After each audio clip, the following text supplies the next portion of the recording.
All right, folks, here we go. We're going to talk about the contemporary economic theory of the right. In the last video, we talked about Keynesian economics, the economics of the moderate left, modern liberalism, and how they believe in what is called demand side economics. You create demand by basically steering the economy in the direction it needs to go. During a period of boom or bust, there's certain things we can do to ensure that nice, stable growth. Now, when it comes to the economic theory of the right, it is definitely different, right? For the most part, guys, the answer to the right is how do you have a strong economy? You leave it alone. But there's a couple things that we need to talk about and some examples that we need to look at that will give us sort of a bigger picture when it comes to what's going on with the right, the moderate right, and what they believe when it comes to economics.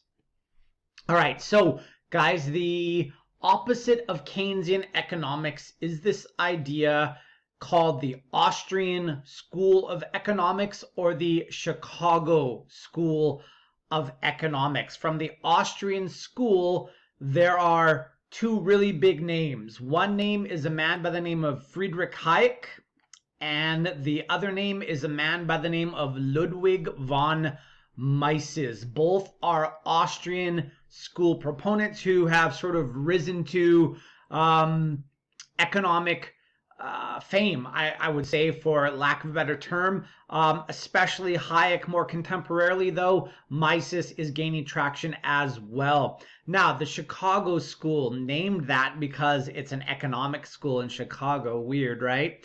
The name that you should know when it comes to that is a man by the name of Milton Friedman. So if you see the name Milton Friedman or Hayek or Mises, that should cause warning bells in your head to be like, oh yeah, okay, free marketeers, laissez-faire, pro-competition, limited government intervention in the economy, all these ideas that we associate with capitalism. So Chicago and Austrian school are the opposite of Keynesian theory. They reject Keynesian theory. They reject the idea that government is the reins on the economy and manipulates it at all times to have that nice, steady, measured growth. And as a matter of fact, during times of boom or bust, proponents of the Austrian or Chicago school say that we do nothing. During periods of boom, yay. And when things go bust, well, that's a necessary market correction. That's what they call it. And people who have extended themselves too far will learn hard lessons from the period of boom followed by that period of bust where they go bankrupt and lose all their money, declare economic insolvency, whatever it happens to be. So these individuals are known as supply side economics proponents. Supply side is opposite of demand side. Now, when we talk about capitalism, we talk about supply and demand. Now remember, Keynesian economics is demand side economics. We create demand by certain measures in the economy, right? We can lower interest rates, we can lower tax rates, we can create jobs through deficit spending, right? That's creating demand, putting money in people's pockets. When people have money in their pockets, they go and spend it. When people spend money, that creates demand for employees, products, services, jobs, all those ideas. Now, what about this supply side economics stuff? Supply side economics, my understanding of it is the idea that when you allow the suppliers of goods or services keep their money, what happens is they reinvest it in order to make more money. And we see this idea come to fruition, especially in the 1980s, with this idea called trickle-down economics, which was very much so embraced by the American president from 1981 to 1989, that being the immortal Ronald Reagan, who you should know at this point because of his participation in the Cold War and all those great speeches he gave, like the tear down this wall speech and stuff like that, right? So anyways, guys, these believers in the Austrian or the Chicago school believe in what they call economic liberalization. To liberalize the economy means to free it from the sticky, greedy hands of government, right? So the economy and government should be separate from each other. And if you understand capitalist theory, this should really be no big surprise. Now, guys, if you are an Austrian or a Chicago school proponent, you believe generally there's two ways in which we create a strong economy, and they're in red on this slide. Number one, we reduced wasteful government spending, something called austerity, AUSTERITY. So we use something called austerity measures where we slash social spending, and we will see that especially in Great Britain during the Margaret Thatcher era of the 1980s, and we also see that as well in the United States of America under President Reagan. Not so much in Canada under Brian Mulroney, oddly enough, even though he was considered a relatively economically liberal individual. But nonetheless, guys, they want to reduce wasteful government spending. And speaking of which, guys, I mean, look at here in Alberta at what's going on under the UCP, right? They are believers in this Austrian or Chicago school doctrine. They believe that the means to a strong economy is to slash government spending, which then will mean they take in less taxes, which then will mean people have more money in their pocket. And if they have more money in their pockets, then they're going to go out and spend that money. So it's a different way to go about trying to stimulate the economy towards growth, right? That's the goal of both these theories, whether it's the left or the right. The end goal is growth. They just go about it in fundamentally, drastically different ways. So number one, reduce wasteful government spending. Number two, we decrease the size and scope of government, especially in business. And there's two ways in which we do this. We deregulate, right? Regulation is very much a socialist idea. Deregulation is very much a Chicago or Austrian free market laissez-faire idea. So we deregulate, so we remove red tape, right? All these hindrances for businesses and just allow them to do their thing, right? And then we also privatize. So deregulate and privatize. Those are the two big things that people on the right believe is the road to prosperity in society. And by privatizing, what happens is things that used to be run by government get passed to the free market, and that will introduce competition rather than the government monopoly on that product or service. Competition theoretically will mean people compete for your consumer dollars, and when that happens, they're gonna increase the quality and decrease the price to attract you to that product, and in the end, we, the consumers, should win, right? Theoretically speaking. So yeah, periods of boom and bust according to Austrian and Chicago school proponents are, as I mentioned before, natural market fluctuations. They just happen, and in the end, they'll work themselves out. However, when they're working themselves out, kind of like what Herbert Hoover did in the early 1930s when the stock market crash occurred and the Great Depression was starting, when he sat back and was like, I mean, he was a believer in free markets, right? He believed in capitalism. He believed the role of government is to not get involved in the economy except for very extenuating circumstances. And at this time, he saw no need to step in and do anything about the failing American economy, and that made people hate him, right? Like it takes a very brave politician to look at people who are losing their jobs and poor and be like, peace guys, good luck.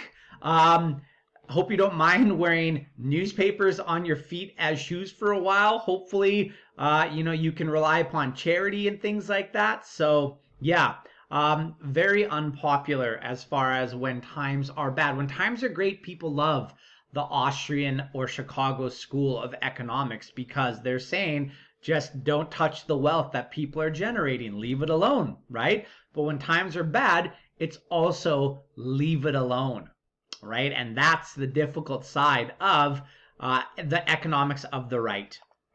All right. So the right Chicago Austrian school really started to gain prominence in the 1980s. For whatever reason, guys, in the 1980s, we really saw a stark embracement of this rightist economic philosophy of austerity and privatization and deregulation.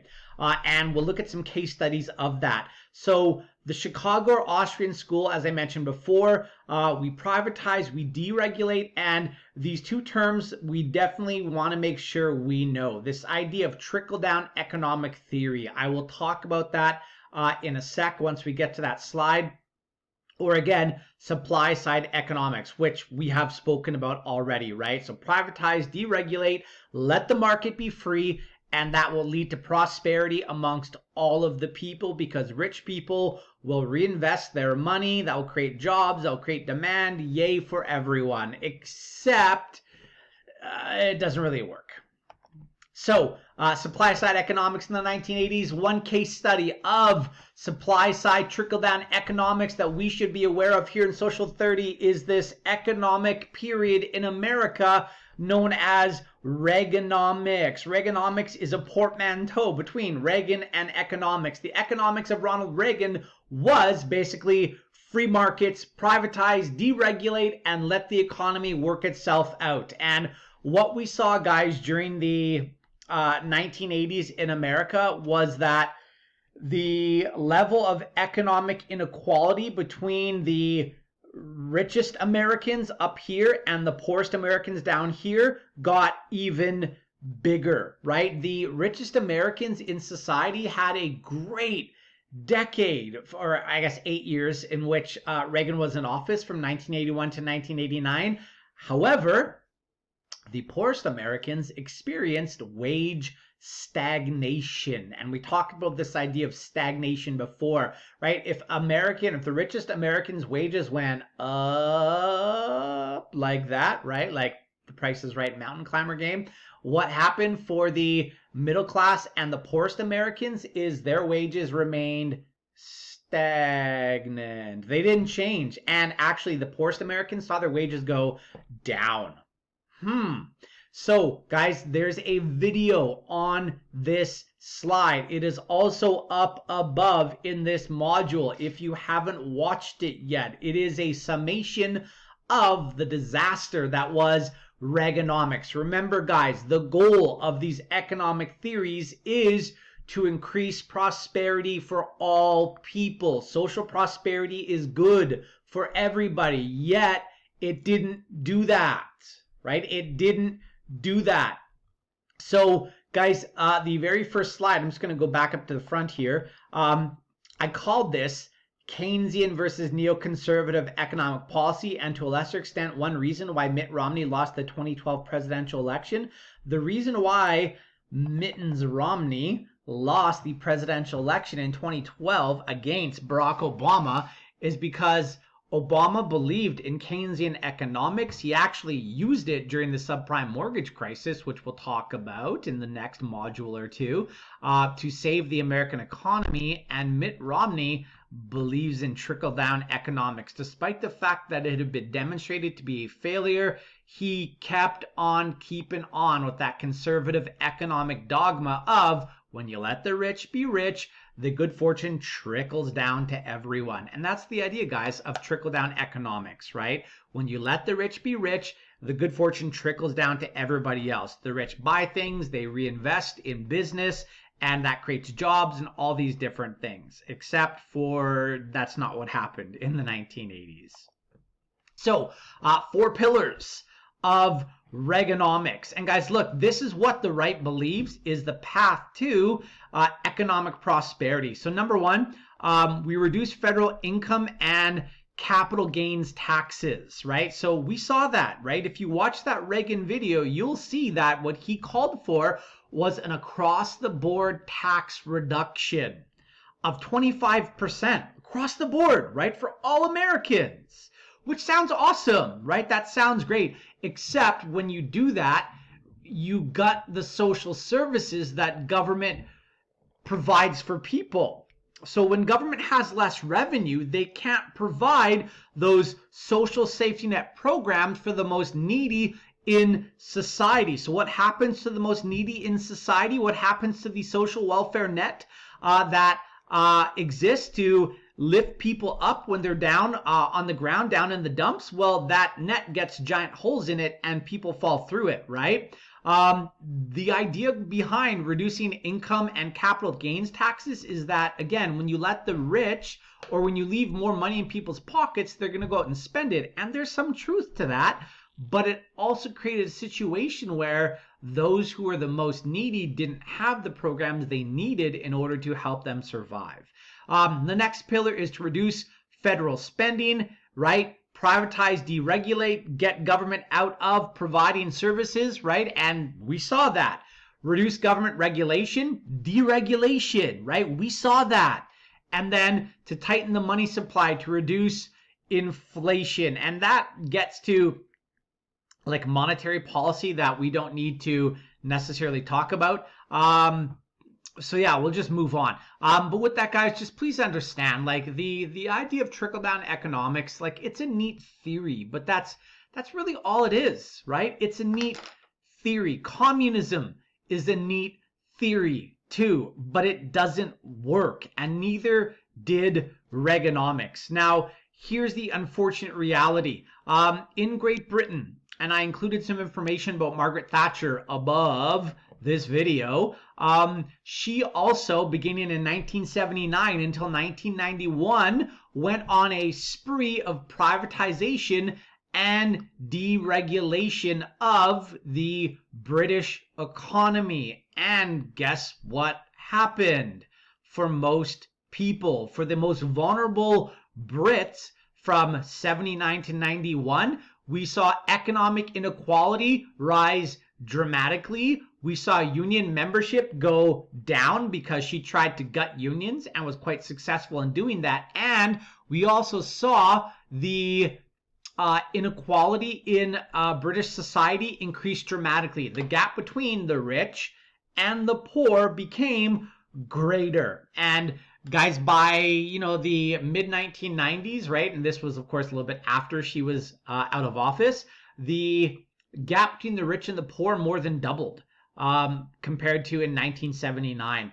So guys, again, Thatcher tried to introduce these radical free market reforms to the United Kingdom, and the result in the United Kingdom was basically the same result that we saw in the United States of America. The rich had an awesome time under Margaret Thatcher, and the middle class and poor, they suffered more than before the economics of Ms. Thatcher.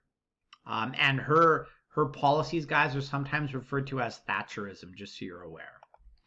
And then in Canada, let's talk about Canada. Why not? Because damn it, we're Canadian. So in Canada, we saw the election in 1984 of this man by the name of Brian Mulroney, the chin. And again, above this, there is a image and a little bit of information about Brian Mulroney. Brian Mulroney was also a conservative. He believed in free markets. He was a businessman, very successful one, and he didn't like government in his business, in his pocket, etc. So what did we see in Canada in the 1980s? We saw the deregulation and privatization of massive amounts of the Canadian economy. So for example, guys, Petro-Canada used to be a government of Canada owned oil and gas company, and then that became privatized because, again, conservative dogma says you have to reduce wasteful government spending. So pass it on to the free market. So Petro-Can, gone.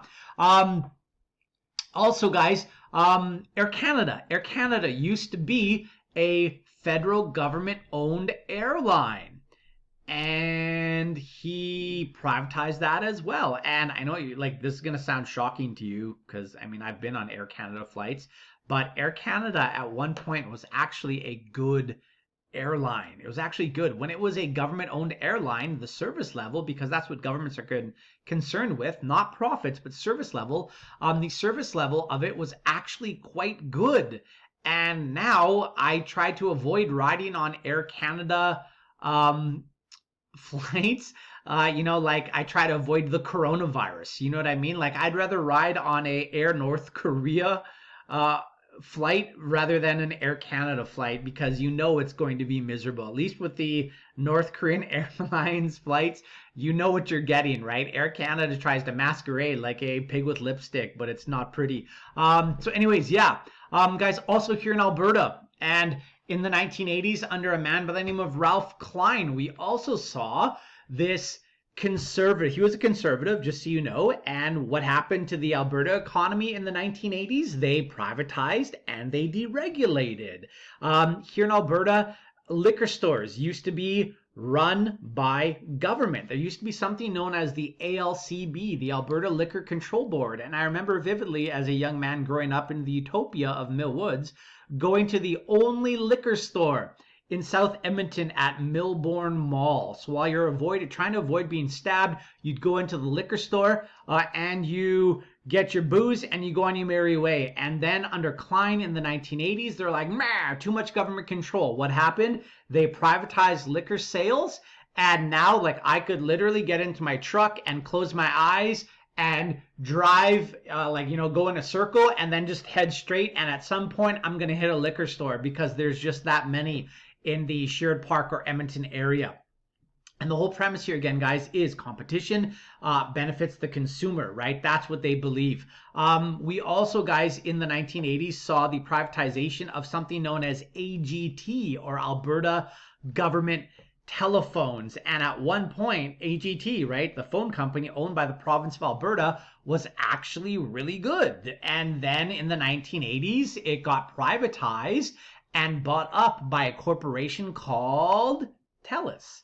And I don't know if you've ever tried calling TELUS to get tech support, but at some point you're going to be connected to John somewhere in some developing nation who is trying to mask his accent because this is how businesses operate now, right? They offshore, they outsource, they do everything they can to reduce costs. They don't care about service levels because they're not a government provided service. They care about costs, period.